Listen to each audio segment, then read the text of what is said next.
Estos son los datos de nuestro programa de hoy. Existen dos partidos políticos principales en Estados Unidos, demócrata y republicano.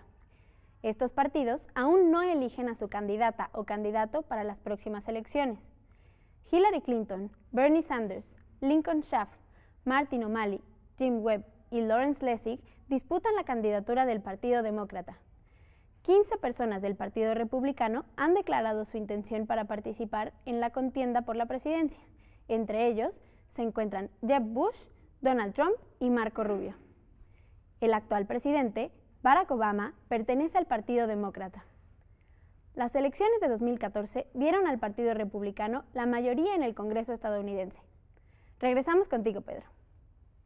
Muchas gracias, Paulina, por los datos. Estamos de vuelta y estábamos hablando del caso del precandidato aspirante Bush por el lado del Partido Republicano, y tú querías agregar algo a lo que decía Hazel, así que adelante, por favor. Sí, quería agregar algo más a las ventajas que tiene Jeb Bush en esta larga carrera. O sea, las ventajas sentidas como elementos que le dan viabilidad a su aspiración, digamos. Si revisamos las encuestas hoy en día, cuando mejor le va a Jeb Bush, está en cuarto, en algunas hasta quinto lugar de las encuestas. Y eso parecería un argumento. Encuestas dentro de su partido. Dentro de su partido.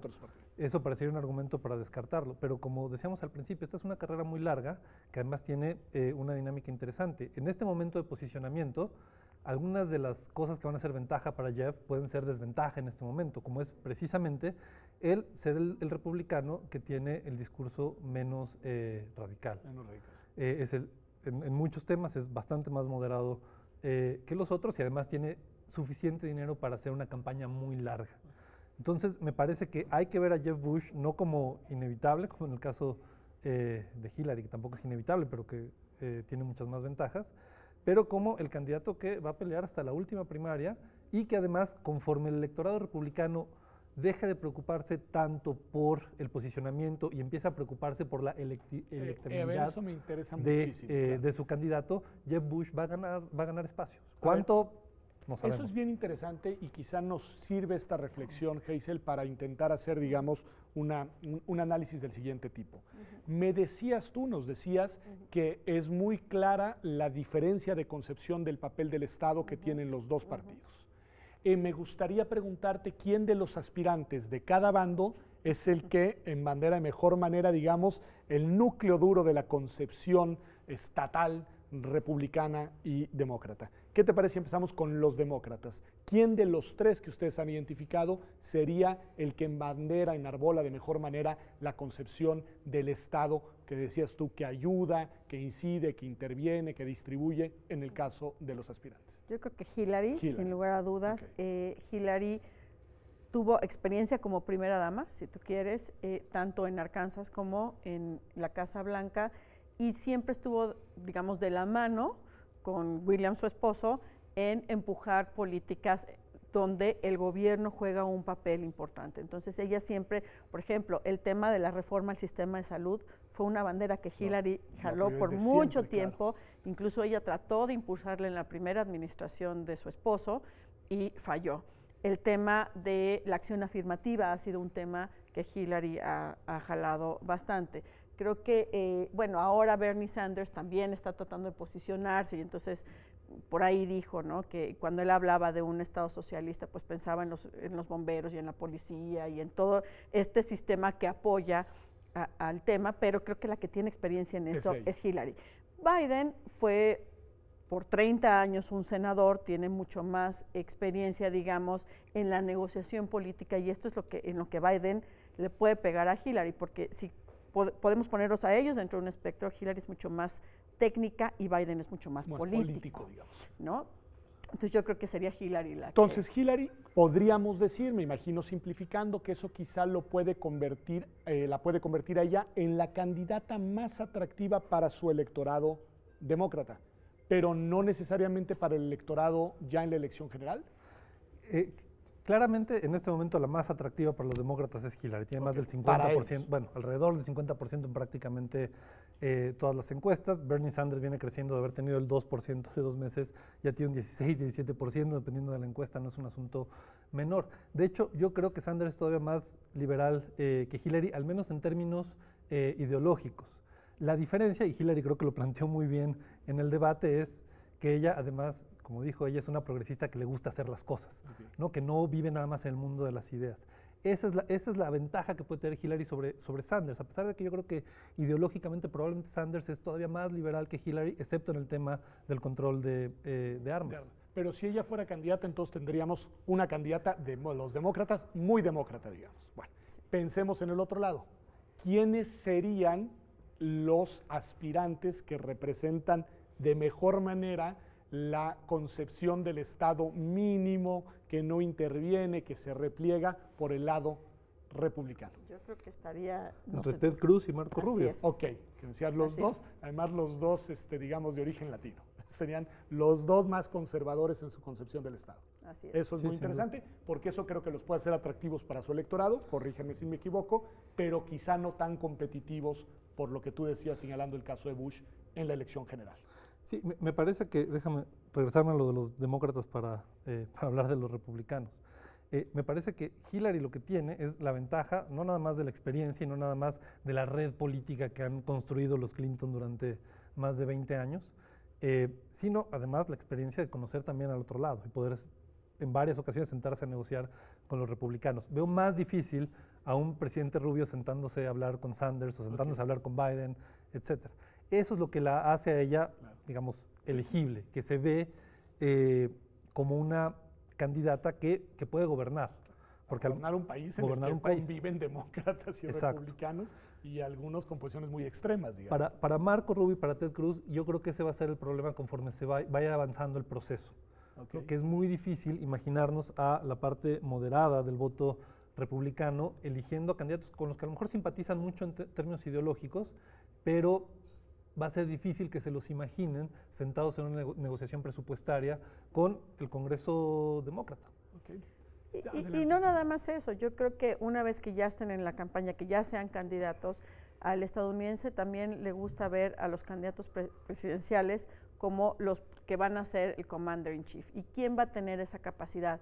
Y cuando uno ve las respuestas que tienen Mark Rubio o Ted Cruz con respecto a la política exterior, su respuesta siempre es: no nos tenemos que meter en donde no nos llaman, ¿para qué queremos estar ahí? Ni me hablen de Siria, eso es problema de otros, que creo que eso no le va a gustar al americano porque ellos quieren ver un commander in chief fuerte que esté listo para enfrentar, ¿no? Claro, lo que señala Hazel es muy importante, porque a pesar de que más o menos podemos definir el núcleo ideológico de los dos partidos, al interior de los partidos obviamente hay diferencias y probablemente el Partido Republicano se está volviendo más complicadas, porque por un lado tienes los que quieren el Estado pequeño, pero también parte del Partido Republicano son estos halcones de guerra, etcétera, que todo lo quieren arreglar. Un Estado poderoso cuando menos hacia su política exterior. Y ahí hay un conflicto ideológico al interior del Partido Republicano complicado, donde Ted Cruz y Marco Rubio podrían tener problemas.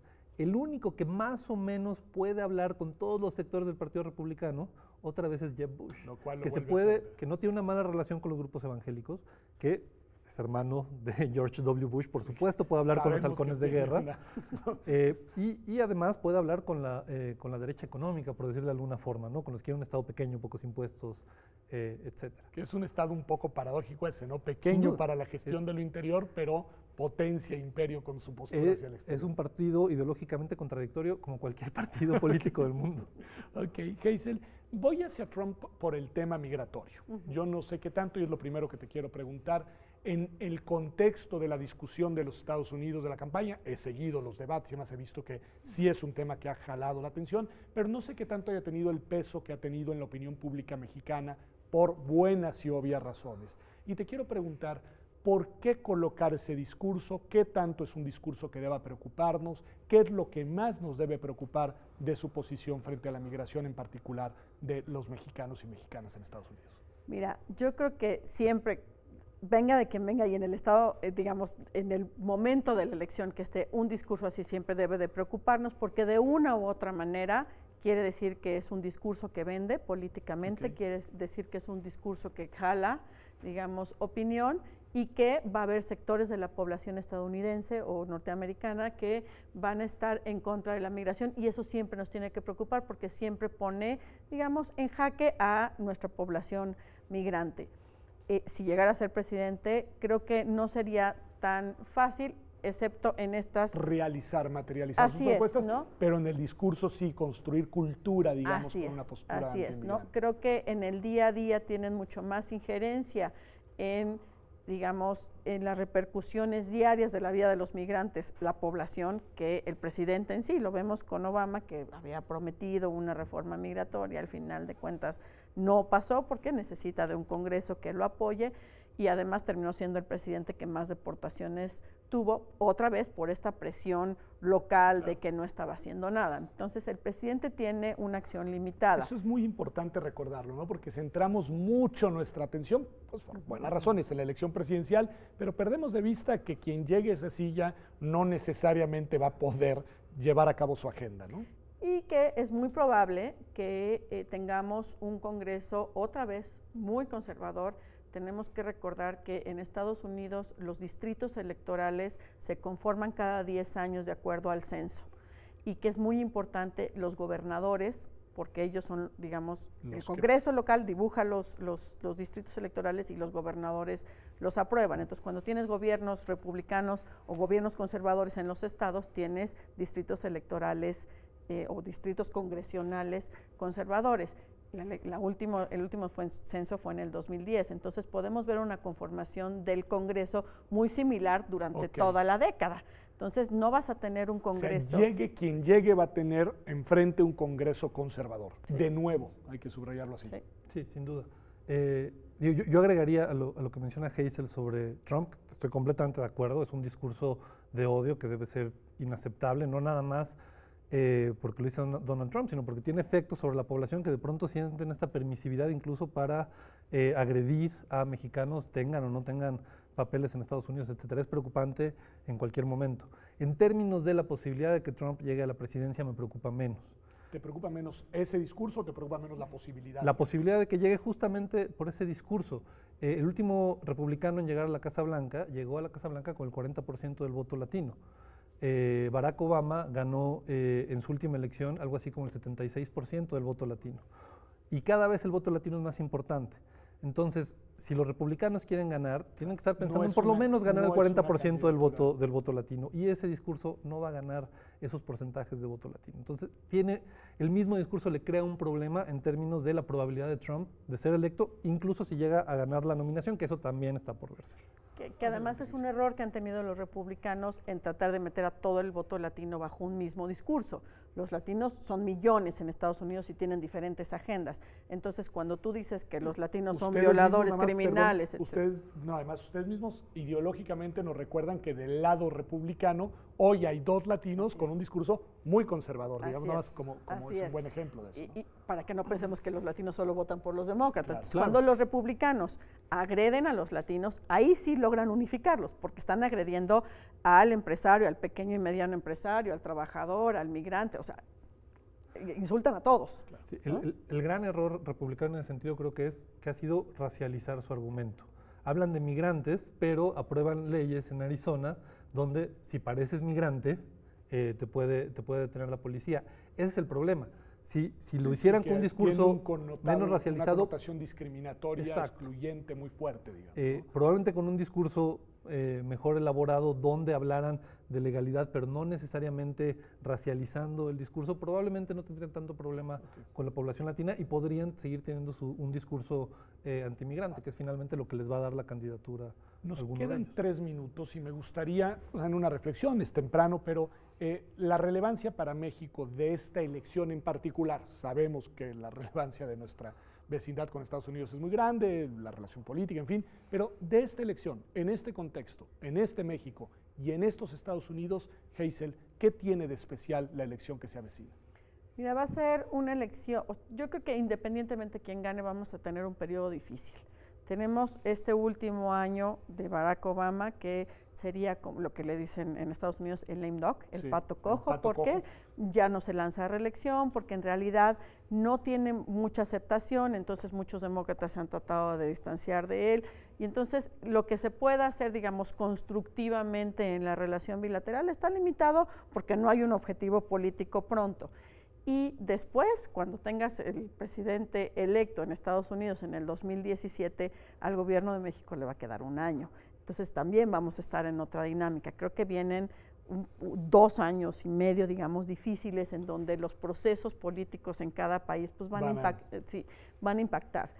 ¿Qué creo que va a ser importante? Pues creo que por un lado México se tiene que enfocar durante este periodo a trabajar con los estados en Estados Unidos, con los diferentes gobernadores, a crear buenas ligas y a pues mantener, digamos, la relación en los temas tradicionales, que son migración, narcotráfico. Pero es muy interesante. Tú dirías, el trabajo político se tiene que seguir conservando independientemente de la gran elección a nivel, digamos, de los gobiernos estatales.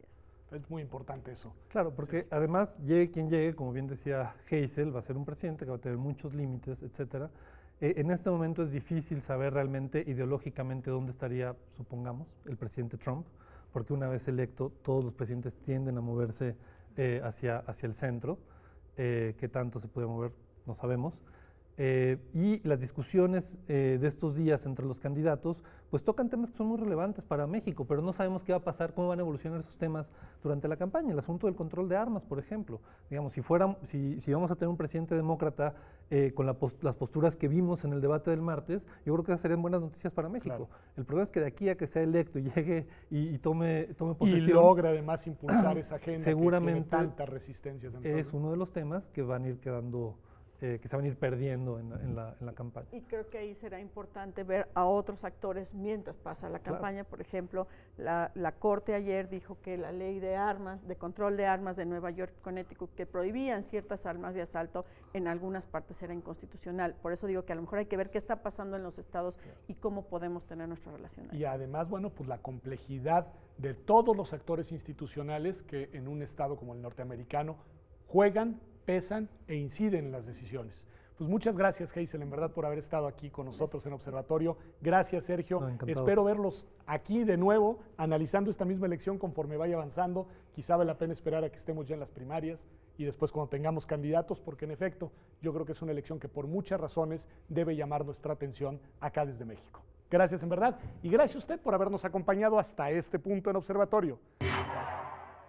Pues la conclusión más importante del programa del día de hoy, desde mi punto de vista, tiene que ver con que, aunque aún falta mucho, perdón, va de nuevo.